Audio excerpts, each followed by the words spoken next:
Order, order, order. मुल्जिम कविता, तुम्हारे हाथों जो खून हुआ है वो पुलिस और गवाहों के बयान से साबित होता है। फिर भी इस केस के विषय में तुम अदालत को अगर कुछ बताना चाहती हो तो बता सकती हो।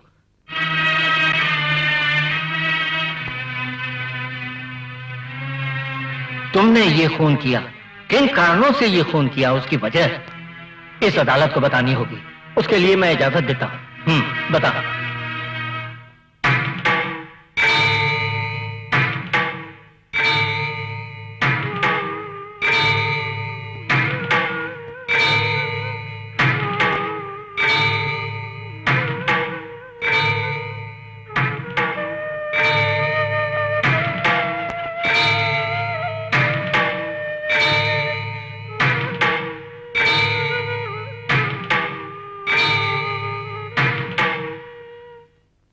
पिताजी की इकलौती बेटी हूँ।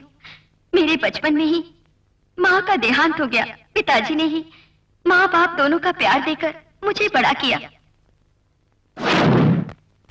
डैडी, आपने बोला था कि आप मुझे फॉरेन कार दिलाएंगे। मुझे अब ये पुरानी कार नहीं चाहिए। ठीक है, मैं पुरानी कार नहीं पुरानी कार मत चलाना, फॉरेन कार दिला दूंगा। ठीक है। Thank you daddy, thank you.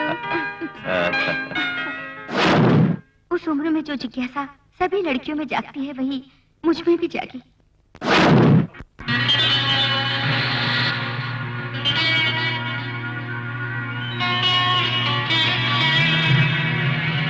मैं जिस कॉलेज में पढ़ती थी वही वासु नाम का लड़का भी था। मेरी उससे दोस्ती हो गई। फिर हमारी वही दोस्ती प्यार में बदल गई।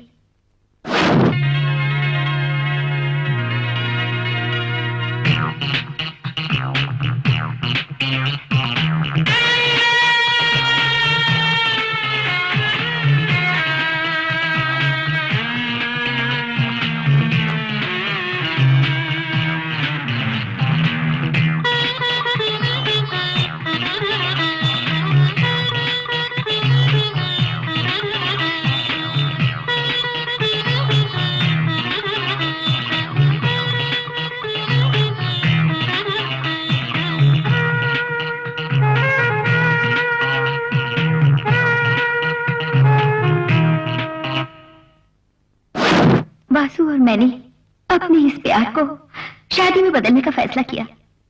लेकिन एक दिन जब मैं उससे मिलने गई। फिर आगे क्या हुआ?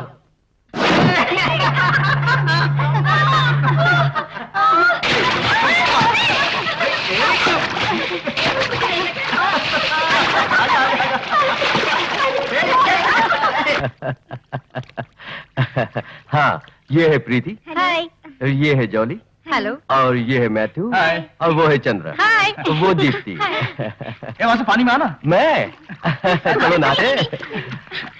जिस दिन ये ना आएगी मैं साथ में नहाऊंगा, समझे? चलो वहां चल के।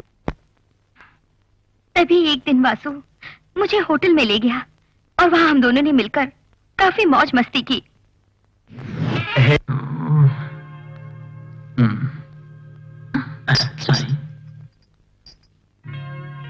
ठीक है, जाओ जाओ। और वहां से जब मैं अपने घर वापस लौटी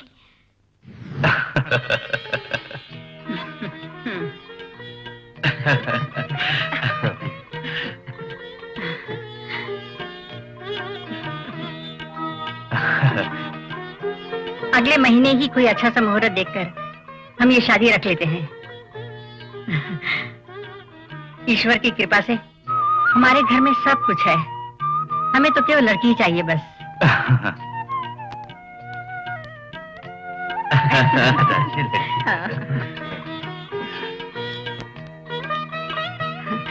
तो मैं ये रिश्ता पक्का समझो, हमें इजाजत दीजिए। ठीक है।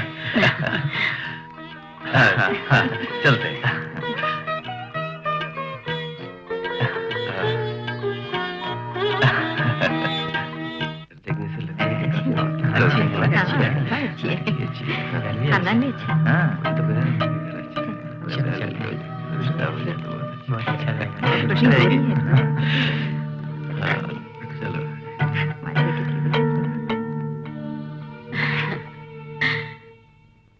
बिल्कुल चांद का टुकड़ा है मेरी बहू। अपना ख्याल रखना बेटी। मैं चलती हूँ।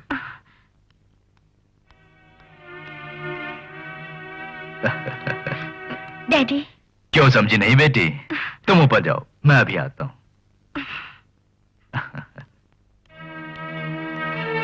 जाओ बेटी।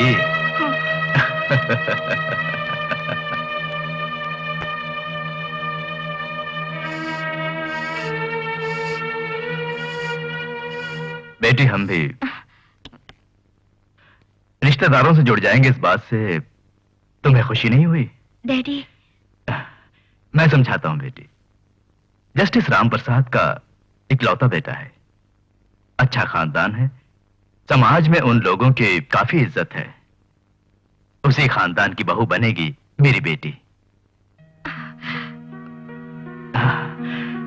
बेटी जब तुम घुटनों के बल चलती थी तभी से मैंने तुम्हें पाला पोसा, और जब तुम थोड़ी बड़ी हो गई तब मैंने तुम्हारे पैरों में पायल पहनाई थी, और जब जवान हुई तो तुम्हारे गले में मोतियों की माला पहनाई। बचपन से लेकर जवानी तक मैंने तुम्हारी किसी खुशी में कमी नहीं आने दी, क्योंकि तुम्हारी खुशी में ही मेरी खुशी है। मतलब मेरी शादी? हाँ, तुम्हारी शादी अगले ही शुभ मुहूर्त में 10 और 11 बजे के बीच शुभ लगन है। मैंने आज तक तुमसे जो कुछ भी कहा तुमने उसे माना है। मुझे पूरी उम्मीद है कि आज मेरा ये फैसला भी मान लोगी। के बाद मैं काफी उलझन में पड़ गई। मैं कुछ समझ नहीं पा रही थी।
जिंदगी का सबसे अहम फैसला लेते वक्त वासु भी शहर में नहीं था। मैंने सोचा और फैसला लिया,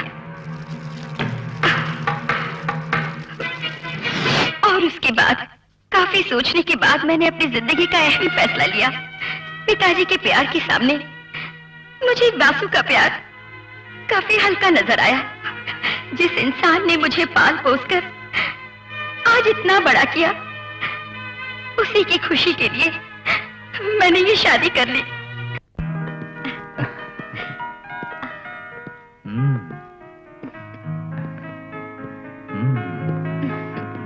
देखा, यही है तुम्हारे पति का घर। आज से ये घर तुम्हारा है। पसंद आया? तो आओ। हाँ, वो रहा तुम्हारा बेडरूम। ओके, आओ।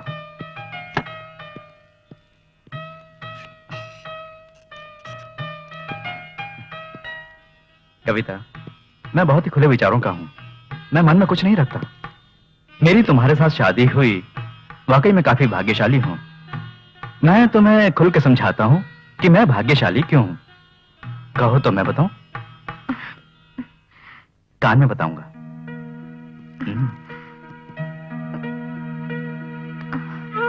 अब लेट जाओ।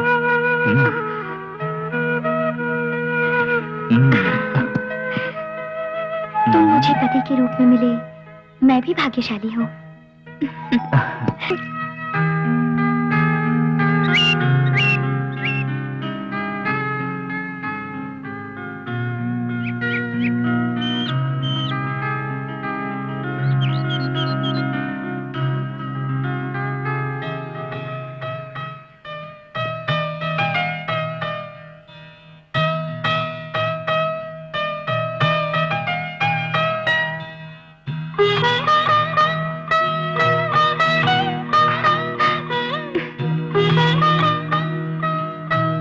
हाथ भगवान के आगे जोड़िए।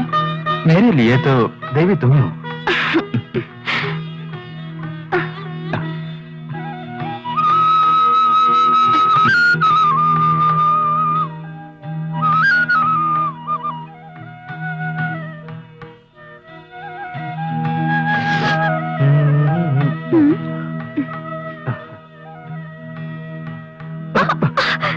आरती सामने हो तो आरती लेनी चाहिए, पत्नी सामने हो तो पप्पी लेनी चाहिए।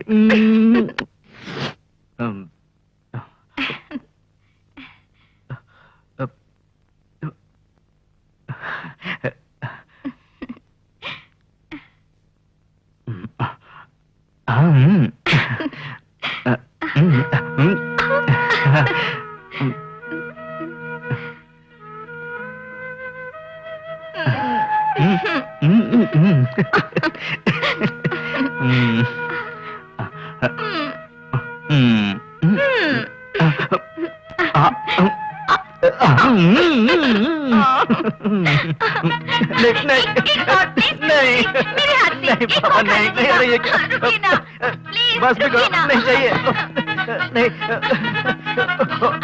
पकड़ लिया, अब बच के कहाँ जाओगे? नहीं।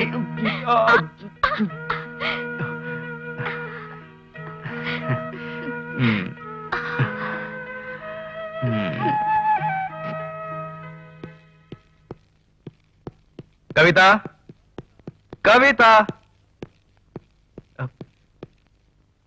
कविता, मैं ऑफिस जा रहा हूँ। ये क्या, कमीज का बटन तक नहीं लगाया? मैं बहुत जल्दी में हूँ। ए! तुम्हें भी यहाँ बटन लगाना चाहिए। अरे! जाओ, जल्दी ऑफिस जाओ। मुझे जाना पड़ेगा। हाँ, जाना पड़ेगा, जाओ जाओ, मुझे जल्दी जाओ।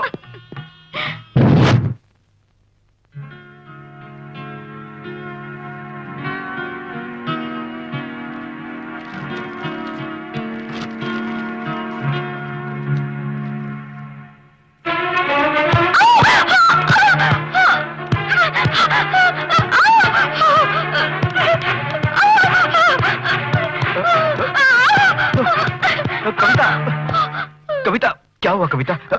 तुम्हारे हाथ से तो खून बह रहा है। कुछ नहीं हुआ। आजा इधर। तुम्हें संभाल के उतरना चाहिए था ना। मैं डॉक्टर को बुलाऊं? रहने दीजिए ना। कुछ नहीं हुआ। आप क्यों चिंता कर रहे हैं? मुझे कुछ नहीं हुआ। तुम चुपचाप बैठो।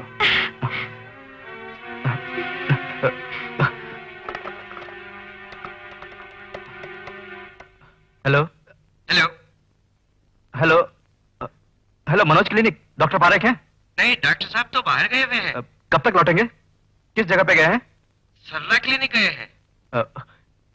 ठीक है, मैं वहीं फोन करता हूँ। ओके।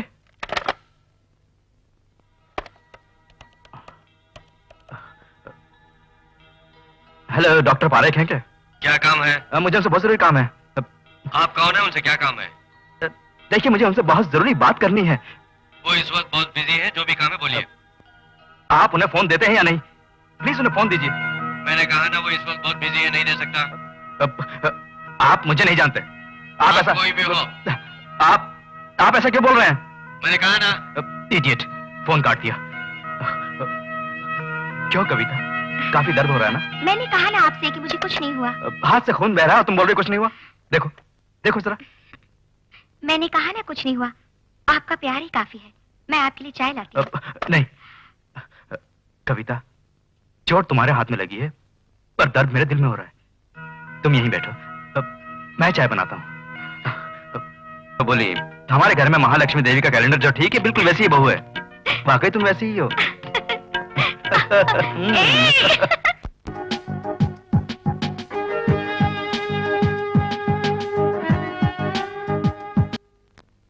मैं अपने पति के साथ यहाँ बहुत खुशी से रह रही थी।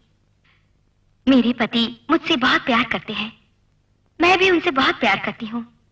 हमारी जिंदगी इसी तरह खुशियों से भरी रहे, यही ईश्वर से प्रार्थना करती। सावन की तरह थी हमारी जिंदगी, जो पतझड़ में बदल गई जब वासु यहाँ आया।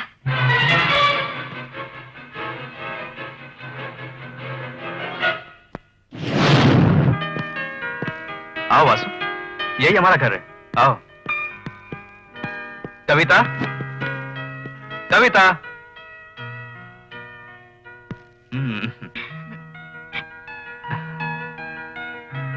कविता, ये है मेरा दोस्त वासु।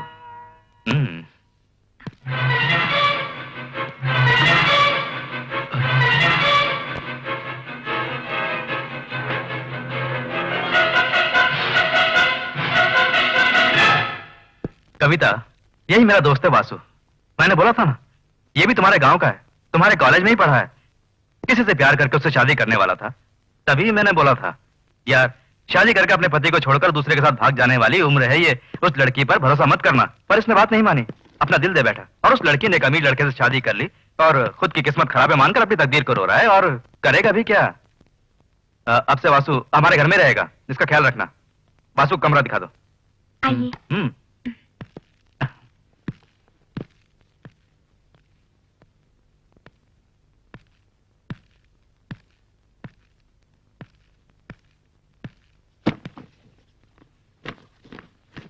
आपको जो भी चाहिए मांग सकते हैं। मैं जो भी मांगू मिलेगा?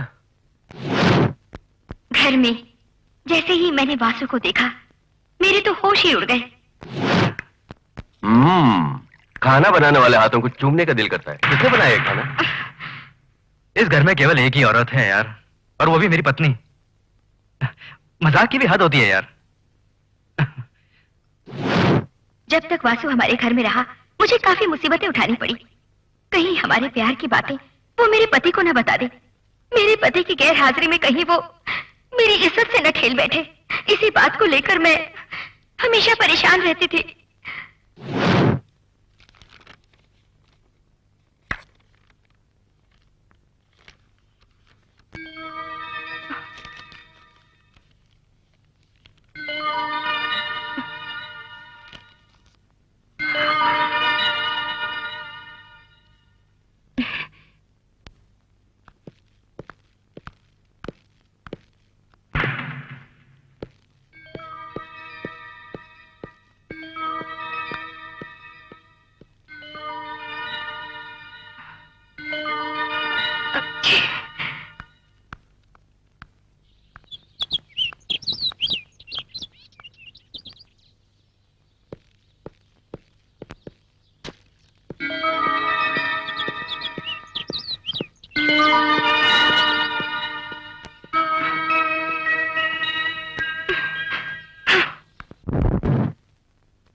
जब मेरे पति घर पर नहीं थे, वासु हमारे घर पर आया। वो क्यों आया ये जानने के लिए मैं उसके कमरे में गई।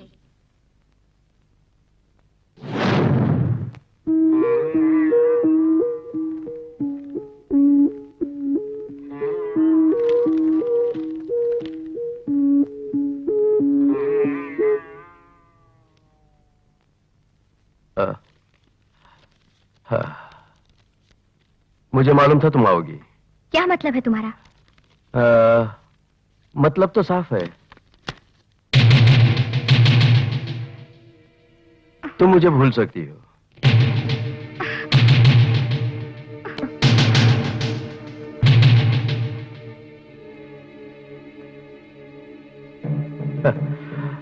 पर मैं नहीं भूल सकता, कभी नहीं भूल सकता। तुम्हें तो याद होगा कविता, कॉलेज में जब पहली बार तुम्हें आई लव यू बोला था, वो भी पहली मुलाकात में। स्विमिंग पूल में भी हम साथ में नहाए थे, जो मैं नहीं भूल सकता। हम दोनों एक रूम में रहे, क्या तुम भूल गई? हैं? बोलो, तुमने मुझे अपनी बाहों में जकड़ लिया था, क्या वो भी भूल गई? और हाँ, मुझे तुमने चुम्मा दिया था, वो भी भूल गई? बस करो वासु, बस, मैं तुम्हारे आगे हाथ जोड़ती हूँ। Relax relax. छोड़ो मुझे, छोड़ो वासु, छोड़ो, नहीं छोड़ो।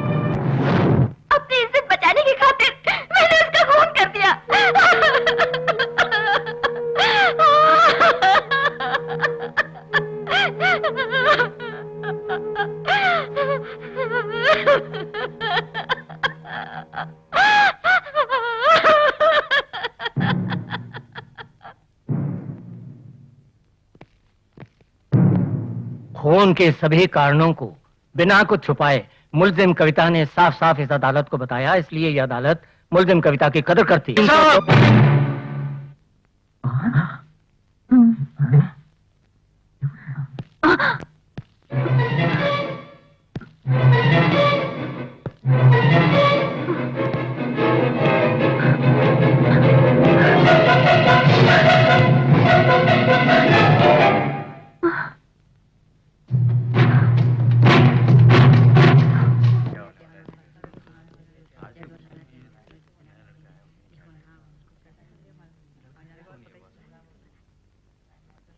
Order order order.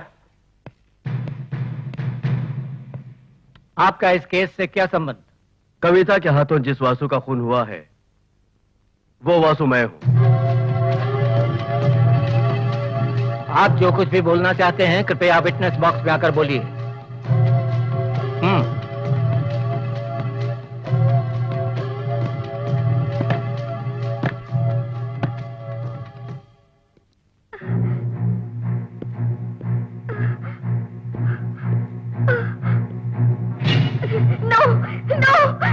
मैं जो भी बोलूंगा वासु नहीं सच बोलूंगा। वासु नहीं, सच मत बोलना वासु, सच मत बोलना वासु। सच के सिवा वासु नहीं, मत बोलना no। कुछ नहीं कहूंगा। नहीं गलत मत बोलना, सच मत बोलना no।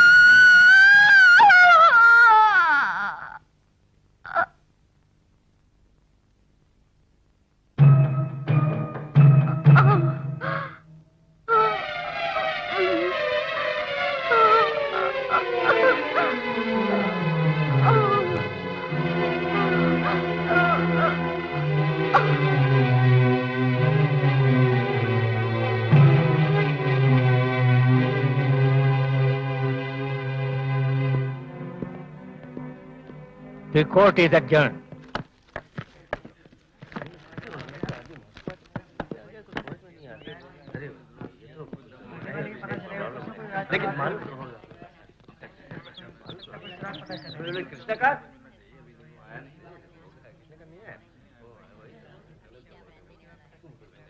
Order order order.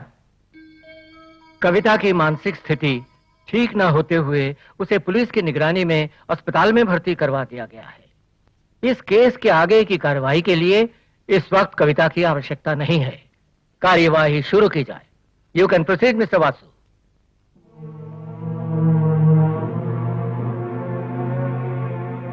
आप जो भी बोलना चाहते हैं बोलिए। मैं और कविता एक ही कॉलेज में पढ़ते थे। हम दोनों की दोस्ती धीरे धीरे प्यार में बदल गई।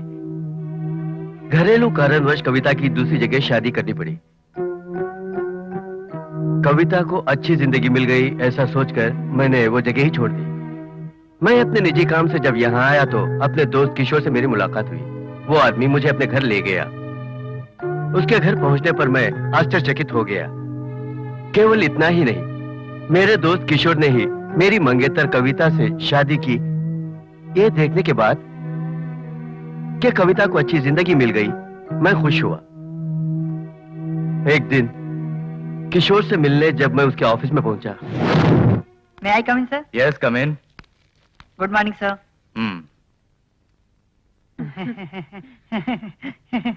बैठिए।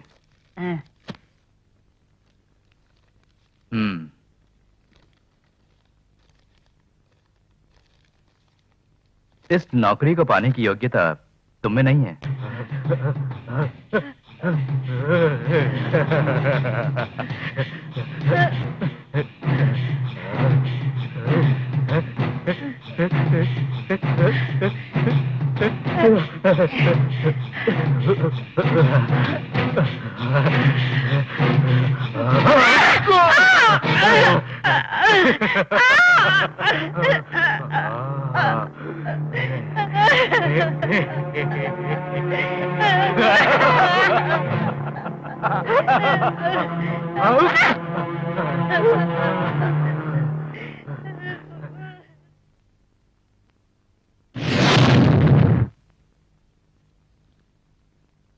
किशोर के ऑफिस में उस घिनौने दृश्य को देखकर मेरा कलेजा मुंह को आ गया।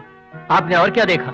मैं वहां अपने दोस्त किशोर से मिलने गया था, लेकिन वहां का नजारा देखकर मेरे होश उड़ गए। अच्छा खासा किशोर मानसिक रोग का शिकार हो गया, ये मैं जान गया। नौकरी मांगने आई उस लड़की को उसने बड़ी बेरहमी से सिगरेट लाइटर से जलाया। इतना देखकर मैं वहां से भाग निकला। तब मुझे कविता की चिंता हुई। मैं सीधा कविता के घर गया और सारी बातें बता दी उसको।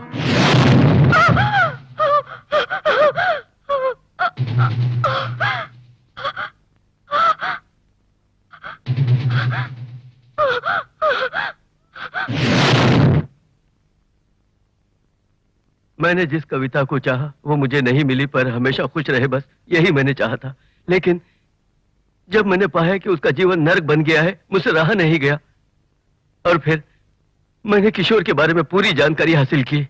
मुलजिम कविता के साथ भी क्या उसने ऐसा दुर्व्यवहार किया?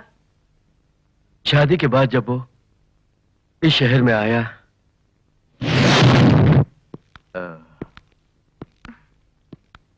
कविता, यही अपना घर है। घर नहीं तो क्या कहें।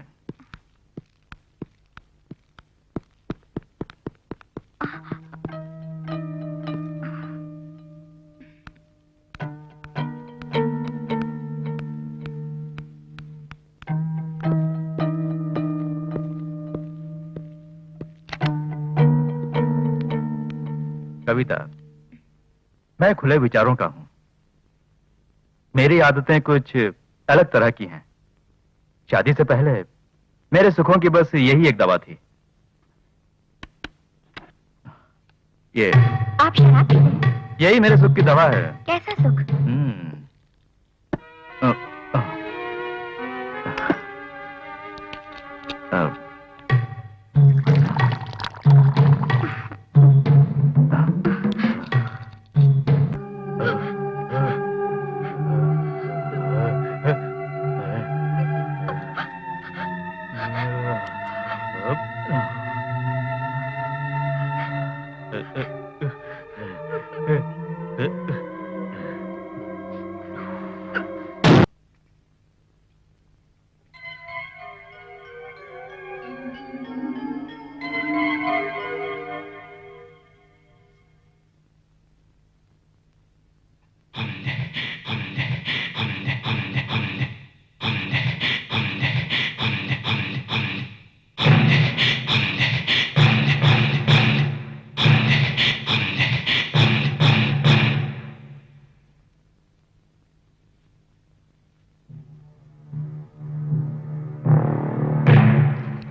जल्दी नाश्ता निकाल। चल निकल, जल्दी निकल, जल्द।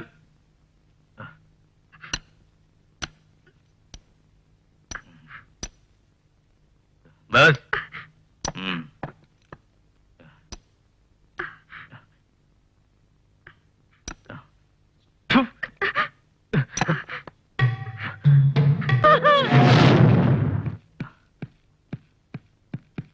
कविता, कविता, कविता, क्या बात है? मैं तुम्हारा पति हूं। मैं तुम्हारा पति हूं। पति के कपड़ों की ये देखभाल होती है। बटन लगाओ, बटन लगाओ। बटन लगाना मैं जानता हूं। बटन लगाना मैं जानता हूं। मैं जानता हूं। बटन लगाओ।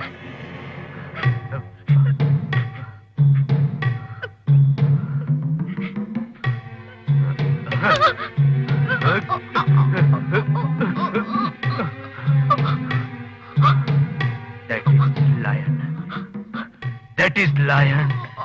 That is lion.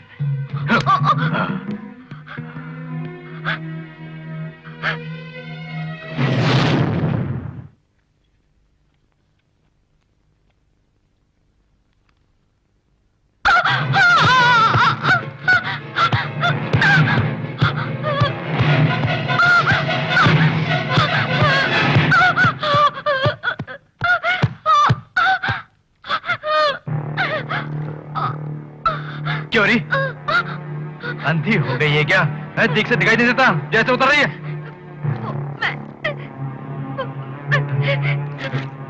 क्या बोली? क्या बोली है? क्या बोली? एप्पल खाने के लिए चाकू से काट रही थी, चाकू हाथ में लग गया और हाथ में एप्पल काटते समय चाकू हाथ में, काटते समय चाकू हाथ में, एप्पल काटते समय चाकू हाथ में लग गया, एप्पल काटते समय चाकू हाथ में लग गया, यही ना?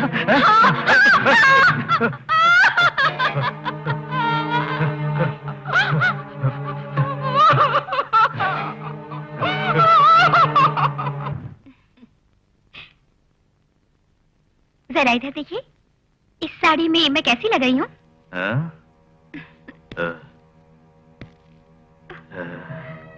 इस साड़ी की कीमत 12,000 रुपए है। 12,000 रुपए।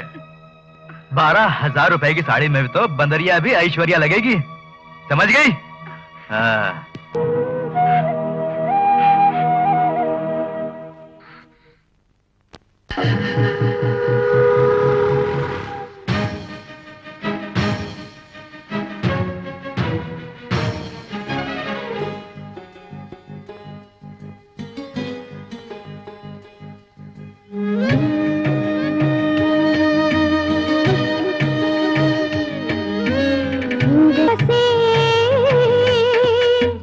जिंदगी मेरी हो गई बेरन, ख्वाब गिरे सब आँख से, दिन भी मुझको डसने लगा है, डर लगता है रात से।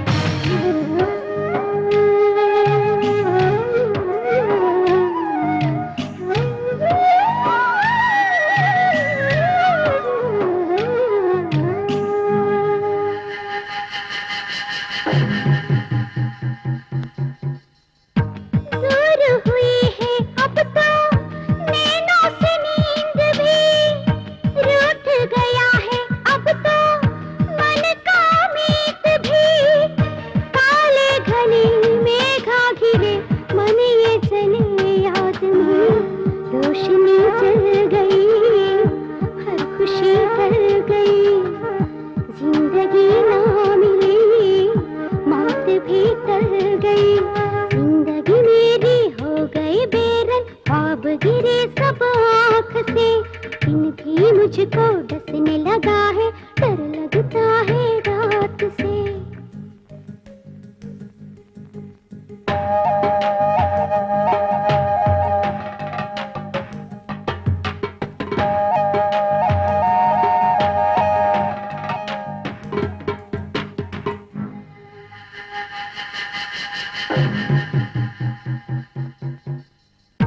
सबके मन है रोशन प्रेम के दीप से, मेरा ही मन जलता प्रेम के गीत से। काले घने मेघा घिरे मन ये जले याद में, क्यों रहा आसमां जल गया आशिया, खामोश बैठा सुन रहा दास्तां। जिंदगी मेरी हो गई बेरन, ख्वाब गिरे सब आँख से, इनकी मुझको डसने लगा है, डर लगता है रात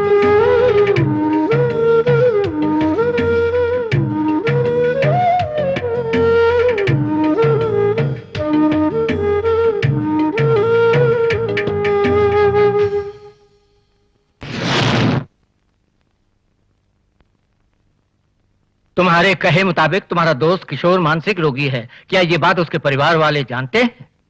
किशोर जब हॉस्टल में पढ़ता था तभी से उसका स्वभाव इस तरह का था। किशोर के पिताजी इस बात से अनजान थे, मगर उसकी माताजी को इस बात की पूरी जानकारी थी। इस शहर में आने के बाद किशोर की मां ने कविता से ये बात बता दी थी।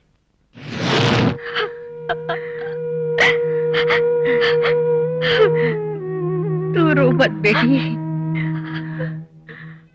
मेरे बेटे की किस्मत ही ऐसी है। पता नहीं कितनी ही मन्नतें मांगकर हमने अपने बेटे किशोर को पाया है। एक दिन उसने हमारे बगीचे की हरी घास में आग लगा दी। आग लगाने के बाद उसने उसी आग के ऊपर पेट्रोल डाल दिया। तब मुझे पता चला कि मेरा बेटा मानसिक रोगी है और मैंने उसे डांटा। मैंने सोचा शादी के बाद मेरा बेटा ठीक हो जाएगा, इसीलिए तुमसे उसकी शादी करवाई, मगर मेरा सोचना गलत निकला। क्योंकि अब तुम्हारी कहानी सुनने के बाद मेरा बेटा बदलेगा नहीं लगता है। एक मशहूर जज का बेटा मानसिक रोगी है, लोगों को ये पता चला तो हमारी मर्यादा मिट्टी में मिल जाएगी। किशोर को किसी अच्छे डॉक्टर को दिखाना होगा, उसका अच्छी तरह इलाज करवाना होगा। बेटी, तब तक तुम ये बात किसी और को मत बताना, नहीं तो इस परिवार की मान मर्यादा मिट्टी में मिल जाएगी। मैं तुम्हारे पैर पड़ती हूँ बेटी। माँ जी, क्या कर रही है?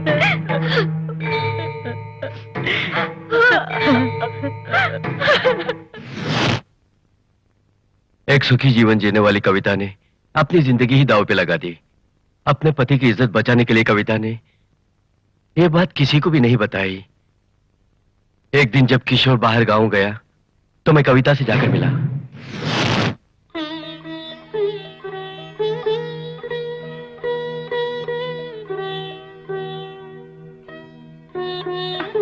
हे ईश्वर, मेरे पति को ठीक कर दे, मैं पूरे 100 नारियल चढ़ाऊंगी।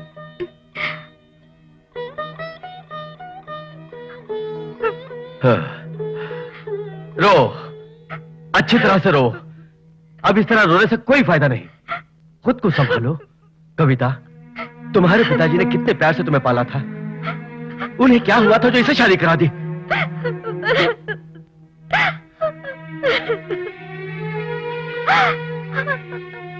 तुम्हारी मेरे साथ शादी होगी ये सोचकर कभी छुआ तक नहीं।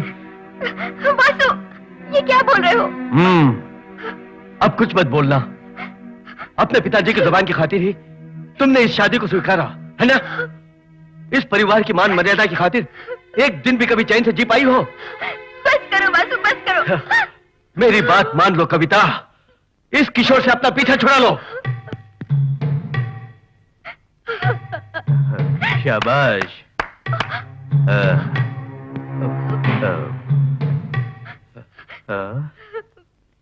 तो इस गोपी के कृष्ण कन्हैया तुम ही हो, हैं? देखो किशोर, शट अप, ज्यादा मत बोल। एक औरत से मिलने आता है, वो भी तब जब उसका पति घर पर नहीं रहता है? अपनी जबान को लगाम दो। कैसे लगाम दूं? मेरे घर में आकर मुझे ही जबान बंद करने के लिए बोला है? किशोर देख, क्या करेगा तो? क्या करेगा? मैं तेरा खून पी जाऊंगा।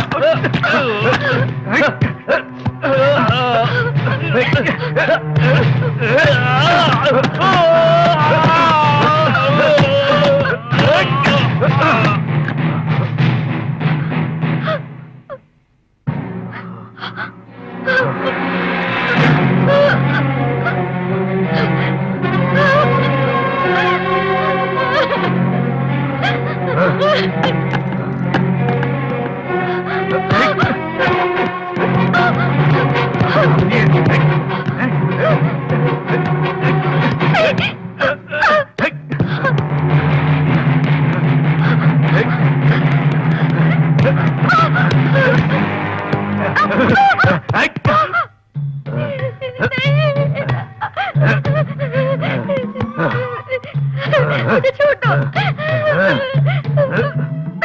मुझे कुछ मत करो।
वासु, मैंने अपने पति को मारा। कविता, इसमें रोने की क्या बात है? तुमने किसी इंसान को नहीं जानना तुम्हारा। चलो।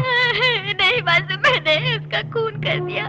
मैं पुलिस को बताना चाहती हूँ। ओहो, चलो भी, चलो ना।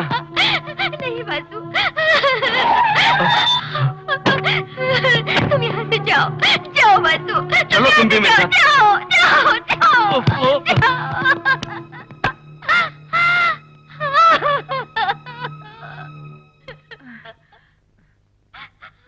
ओहो, क्या हुआ बेटी?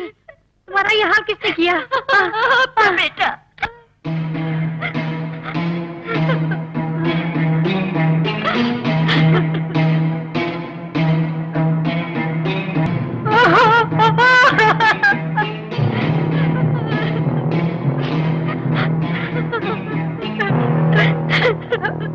बेटी, मेरे बेटे को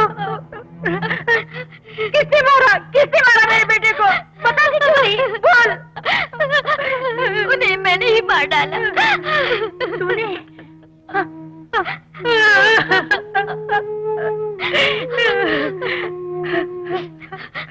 मैं तो उसका इलाज कराने ही वाली थी, मगर तूने बहुत जल्दबाजी कर दी बेटी। अब पुलिस, कोर्ट कचहरी। हे भगवान, अब क्या होगा मेरे परिवार की इज्जत का? अब रोइए नहीं बाजी, मैं आपके परिवार के गौरव पर कोई आंच नहीं आने दूंगी, मेरा विश्वास कीजिए।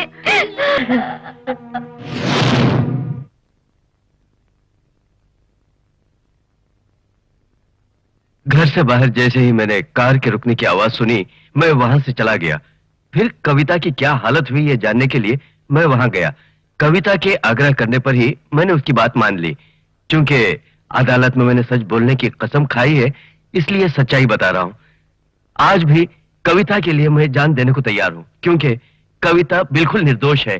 इसलिए मेरी अदालत से गुजारिश है कि उसके साथ हमदर्दी जताई जाए। ये केस एक विचित्रमय केस है, क्योंकि कविता ने जिस तरह की परेशानियां उठाई, अपने पिताजी के प्यार के सामने अपने प्रेमी तक को उसने ठुकरा दिया। शादी के बाद अपनी ससुराल की मान मर्यादा की खातिर अपने पति द्वारा मानसिक यातनाएं सही। अपने पति के साथ इस विश्वास के साथ जी रही थी कि आज नहीं तो कल उसका पति ठीक हो जाएगा, जिसका उसके पति पर कोई असर नहीं पड़ा। क्योंकि पति एक मानसिक रोगी था, उससे अपनी जान बचाने के लिए ही कविता के हाथों ये खून हुआ।